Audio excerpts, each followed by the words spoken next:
നമ്മളെയും ഒരു ദിവസം ഈ മരണം വന്ന് പിടിക്കുമല്ലോ. ഖാബിദുൽ അർവാഹ് മലക്ക് അസ്റായീൽ അലൈഹിസ്സലാം എപ്പോ എവിടെ വെച്ചാ മരണം എന്നറിയില്ലല്ലോ. സഹോദര, എന്ത് ചെയ്യും മോനെ നീ? എന്ത് ചെയ്യും ഞാനും നിങ്ങളും? കല്ലാ ഇദാ ബലഗത്തി തറാഖിയ വകീല മൻ റാഹ് വളന്ന അന്നഹുൽ ഫിറാഖ് വൽതഫത്തി സാഖു ബിസാഖ്. എന്ത് ചെയ്യും ഞാനും നിങ്ങളും? എന്തേ ആലോചിക്കാത്തെ? ആ മരണത്തെക്കുറിച്ച് എന്തേ ആലോചിക്കാത്തെ?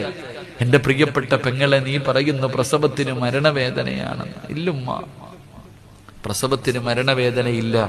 മരണവേദനയുടെ ഒരു അംശമേ പ്രസവ വേദനയ്ക്കുള്ളൂ. കാരണം നീ പ്രസവിക്കുന്ന സമയം ഒരു ഡോക്ടറും 2-3 നേഴ്സുമാരും നിന്റെ കയ്യും കാലും പിടിച്ചു വെച്ചു. എന്നാൽ റൂഹ് പിടിക്കുന്ന സമയത്ത് ഒരു മനുഷ്യന്റെ റൂഹ് പിടിക്കാൻ വരുന്ന മലക്കിന്റെ എണ്ണം 70 മുതൽ 70,000 വരെ. സുബ്ഹാനല്ലാഹ്, 70,000 മലക്കുകൾ എന്റെയും നിങ്ങളുടെയും കയ്യും കാലും പിടിച്ചു വെക്കണമെങ്കിൽ അതെന്ത് മരണമാണോ, അതെന്ത് വേദനയാണോ?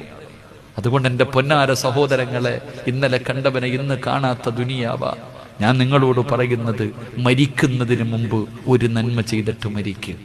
1000 നന്മകളൊന്നും വേണ്ട, ഒരെണ്ണം ആത്മാർത്ഥമായി ഇഖ്ലാസോടുകൂടി ഒരു നന്മയെങ്കിലും ചെയ്തു വെച്ചിട്ട് മരിക്കണം. അള്ളാഹു നമുക്കതിനുള്ള ഭാഗ്യം നൽകുമാറാകട്ടെ.